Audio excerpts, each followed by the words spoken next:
Professor, você de novo? Sim, bem. Temos algumas coisas ainda a ver aqui, porque os pronomes apenas começaram. Então, vamos continuar com a parte 5. Vamos ver mais um pouquinho de pronomes, porque ninguém é de ferro. Meu Deus, pronome pessoal de novo? Sim, bem. Ainda temos umas questões dos oblíquos, que é sua função reflexiva. E não é só uma reflexão que vocês vão ter que fazer por conta da matéria. Tem a ver com esse tipo de reflexão. Na primeira pessoa do singular, vocês vejam aí, eu me amo, eu gosto de mim. Ou seja, eu sou o top dos tops dos tops dos tops. E aí percebam que se referem sempre a próprio sujeito. Eu me amo, eu gosto de mim. Assim tu te prejudicas, tu gostas somente de ti. Vocês vejam que o tu, te se refere ao próprio tu, que é o sujeito, e o ti se refere ao tu, que também é o sujeito. Nós nos amamos muito, primeira pessoa do plural, que se refere a nós, primeira pessoa do plural, e vós vos beneficiaste com o bom comportamento. O vos se referindo ao vós, segunda pessoa do plural. Então, a função reflexiva é basicamente isso. Quando o pronome oblíquo se refere ao próprio sujeito. Então, a gente tem que tomar cuidado, por exemplo, com eu se amo. Pela gramática, seria eu me amo e não eu se amo. Então, é esse tipo de cuidado que nós devemos ter. E vamos falar agora, finalmente, né? Não, a pessoa ainda. Meu Deus! Então, vamos continuar. Pronome de tratamento. Relaciona-se com o interlocutor, porém concordando com a terceira pessoa do verbo. Que é isso, professor? Vocês cansam de ver isso, ó. Você, senhor, senhora, agente, vossa e sua excelência. Oi? É isso tudo mesmo.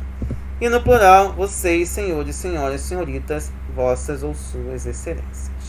Vamos ver isso um pouco na prática. Tu me conheces? Você me conhece? Nos dois casos, nós temos referência como segunda pessoa.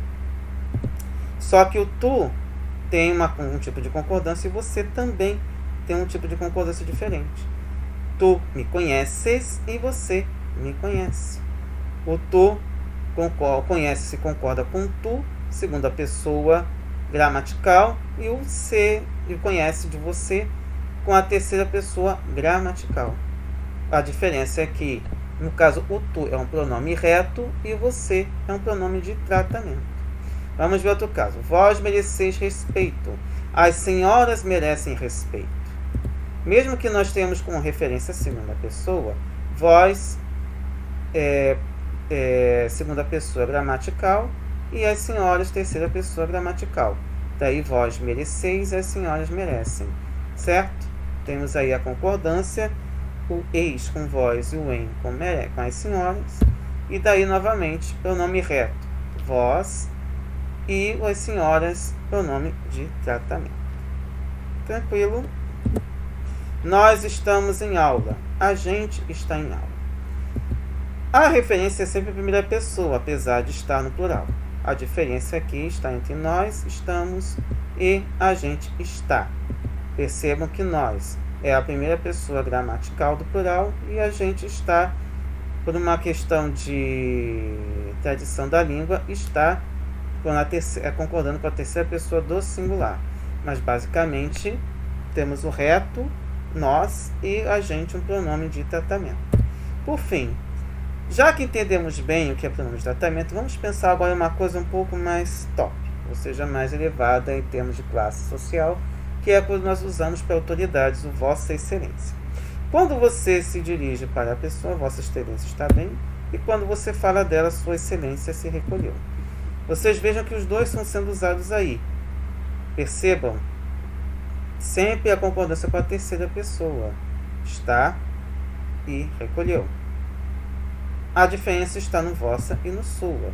O vossa você usa no diálogo, quando você já fala diretamente com ela. E o sua, quando você se refere a essa autoridade, ou seja, ela já não está mais presente. Certo?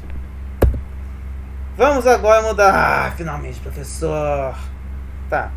Pronome possessivo, que indica a ideia de posse de algo. Então, só para lembrar, Exemplo, primeira pessoa no singular. Meu, minha, meus, minhas. Segunda pessoa singular. Teu, tua, teus, tuas. Terceira pessoa singular. Seus, seus, suas, suas. Primeira pessoa do plural. Nosso, nossos, nossa, nossas. Segunda pessoa do plural. Vosso, vossos, vossa, vossas. Terceira pessoa do plural. Seus, seus, suas, suas. E aí vamos a alguns exemplos. Eles são meu pai e minha mãe. Percebam aí os pronomes possessivos sendo utilizados. E sempre temos que pensar de a referência, que é em relação à pessoa, no caso a primeira pessoa, e a concordância com o que eles estão se referindo ali, que é o pai e mãe. Então, a concordância de gênero acaba acontecendo com o objeto possuído, ou a pessoa, ou aquele com quem a gente tem alguma relação. Daí, novamente, teus objetos. Aqui estão teus objetos. Pertence apenas a uma pessoa, que é o tu, é a pessoa com quem nós estamos falando. Mas estão ali com objetos, plural. Ele trouxe seu pai e sua mãe. Então, novamente, falando agora sobre a terceira pessoa, usando o seu pai e sua mãe. Primeira pessoa do plural, oportunidade é nossa, ou seja, é de todos nós dentro da primeira pessoa do plural. Pegai vossos pertences, parece até frase bíblica, né? Mas estamos aí, o vossos, referindo à segunda pessoa do plural, ou seja, as pessoas com quem estamos falando. E onde eles deixaram suas coisas? No caso, suas coisas, prioritariamente as pessoas que estão, de quem nós estamos falando aí, ou seja, o eles. Certo? Você sabe onde ficaram suas coisas? Então a gente tem que tomar cuidado exatamente com essa situação. Então vamos ter que ter muito cuidado contextualmente com relação aos seus, suas. Seus, suas. Exatamente porque vamos precisar do contexto. Percebam aí que nos exemplos tradicionais, ele e ele se referindo a seu e sua, e o você se referindo aos suas também, porque é um pronome de tratamento, e a concordância sempre vai ser com terceira pessoa. Vamos também agora ao pronome demonstrativo, que explicita a posição geral. Então vamos ver. Primeira pessoa do singular, nós temos este, esta e isto. Segunda pessoa do singular, esse, essa e isso. Terceira pessoa do singular, aquele, aquela e aquilo. Primeira pessoa do plural, estes, esta, isto. Isto também pode se envolver várias coisas numa coisa só. Esses, essas, isso. Segunda pessoa do plural e terceira pessoa do plural, aqueles, aquelas e aquilo. Vamos entender melhor como isso funciona. Este telefone celular é meu. Esse este está próximo de quem fala. Por aí que nós fizemos uma referência com a primeira pessoa. Esse telefone celular na tua mão é teu. Ou seja, esse celular aí mesmo, esse mesmo. É esse que você está dedilhando aí.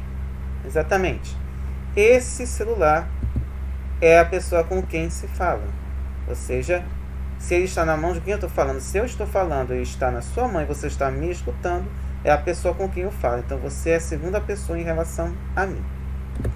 E aquele telefone celular na mão daquela menina é dela, é de quem se fala. Então aquele está se referindo à terceira pessoa do singular. Pode ser do plural também, mas a intenção é vocês perceberem essa diferença do uso do este, do esse e do aquele. Uma outra maneira de se usar o pronome demonstrativo é falando de tempo. Por exemplo, este ano está sendo ótimo, que é o atual. Se é de um ano, por exemplo, esse ano que passou foi terrível. Então, é um ano que não é o atual, mas o ano próximo. Por exemplo, ano passado, o ano que vem. E aquele ano foi catastrófico, é um ano mais distante. Então, nós temos essa gradação que pode ser demonstrada por meio do pronome demonstrativo. E, por fim, questão de documentos. Nós temos mais coisas ainda com pronomes demonstrativos. Dirijo-me a essa escola, importante instituição. Essa escola, por quê? Eu estou me dirigindo à instituição. Não é a instituição que está se dirigindo a mim.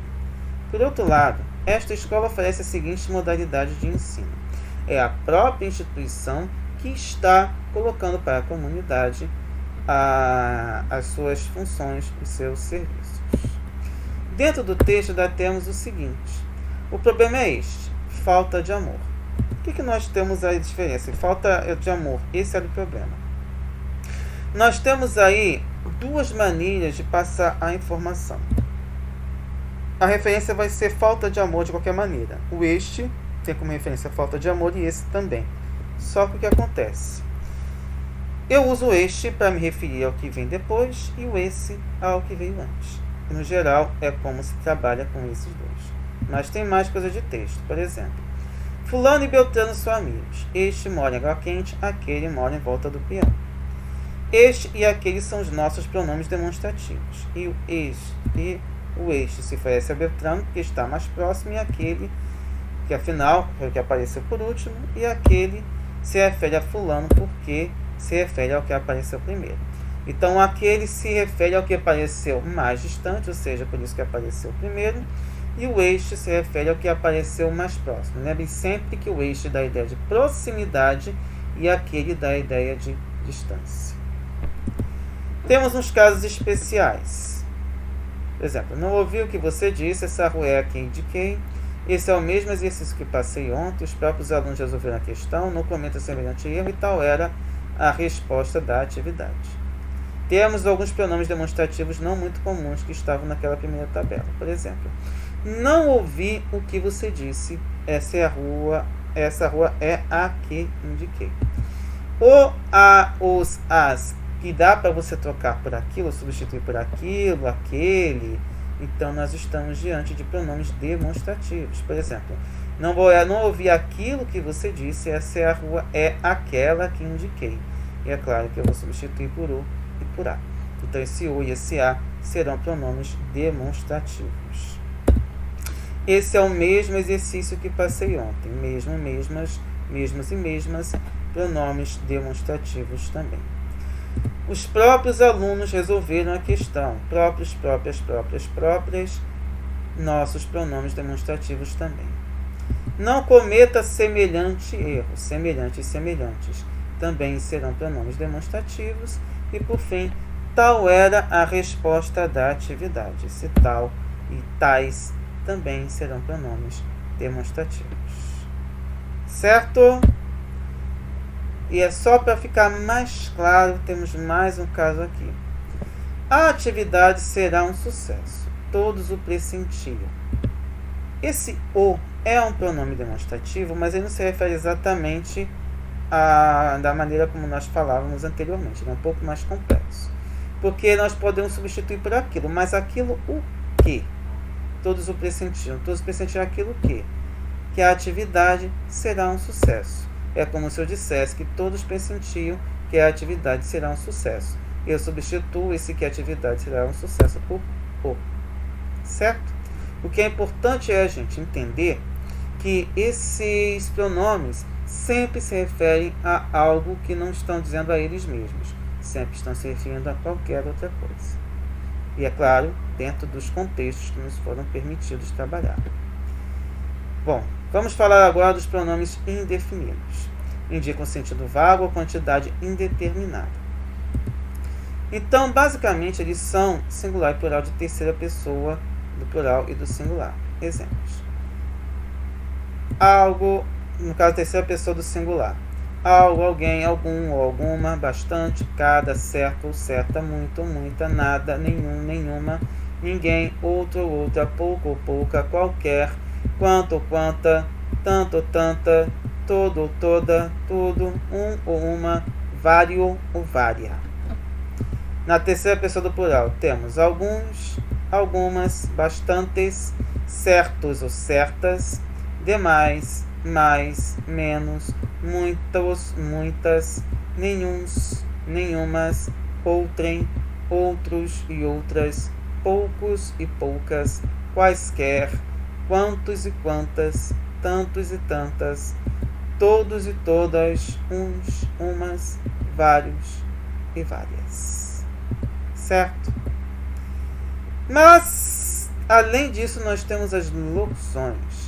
Cada qual, cada um, qualquer um, quantos, qualquer que, quantos quer que, quem quer que, seja quem for, seja qual for, todo aquele que, tal qual, equivalente a certo, tal e qual, tal ou qual, um ou outro, uma ou outra. Então, esses pronomes indefinidos sempre dão uma ideia vaga. Ou seja, quantos alunos tem hoje na escola? Quantas pessoas estão na sua casa hoje? Quantas pessoas estão no baile? Às vezes dá para você centrar na igreja, por exemplo. Você dá para conseguir calcular, mas quando não dá para calcular, você lança a mão desses exemplos. E é claro, quando não tem nada, em vez de dizer tem 0 pessoas, você diz ninguém. Quando tem todo mundo, todos vieram. Então tudo isso faz parte dos pronomes indefinidos. E vamos fechar com os interrogativos. E aí, esses são os mais simples. São basicamente esses só. Terceira pessoa do singular, que, quem, qual, quanto ou quanta. Terceira pessoa do plural, quais, quantos ou quantas. Aí o que vem? Primeiro vamos pensar nessas frases interrogativas, que é basicamente essa função, auxilia na formação de perguntas. Quem está aí? Nós temos uma interrogativa direta. E aí nós percebemos por conta do ponto de interrogação. Perguntei quem está aí. Temos aí o pronome, só que é uma indireta, porque eu tenho ali, não tenho o ponto de interrogação e eu estou fazendo de uma maneira mais polida. Perguntei quem está aí. Certo? Dá mais uma pausa, porque afinal vocês precisam, foi muita informação e já já a gente volta. Certo?